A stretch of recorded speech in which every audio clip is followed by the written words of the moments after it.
আজকের দুপুরে মেনুতে কী কী থাকবে সেটারই রিভিউ দিব। আসসালামু আলাইকুম গাইস, সবাই কেমন আছেন? আমি অনেক অনেক ভালো আছি, আশা করি আপনারা অনেক ভালো আছেন। আজকের দুপুরে থাকবে রোস্ট, চিকেন রোস্ট। এর জন্য আগে সুন্দর করে চিকেনটা কেটে নিচ্ছে।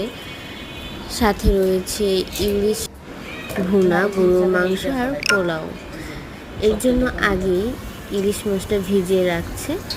আর এই দেখেন চিকেন রান্না করবে জন্য আগে সুন্দর করে চিকেনটা ফ্রাই করে রাখছে, আর গরু মাংসটা ভিজিয়ে রাখছে যাতে ইজিলিভাবে গরু মাংসটা ছুটে যায়, রান্না করা যায়। আর রান্না করছে, পোলাও অলরেডি পুরোপুরি রান্না করা শেষ, আর কিছুক্ষণ সময় লাগবে। আর এই দেখেন আমাদের চিকেন রোস্টটা কত ইয়াম্মি আর সুস্বাদু হয়েছে, তাই না বলুন? আপনাদের কি খেতে মনে চাচ্ছে? তাহলে অবশ্যই কমেন্টে জানাবেন। আল্লাহ হাফেজ।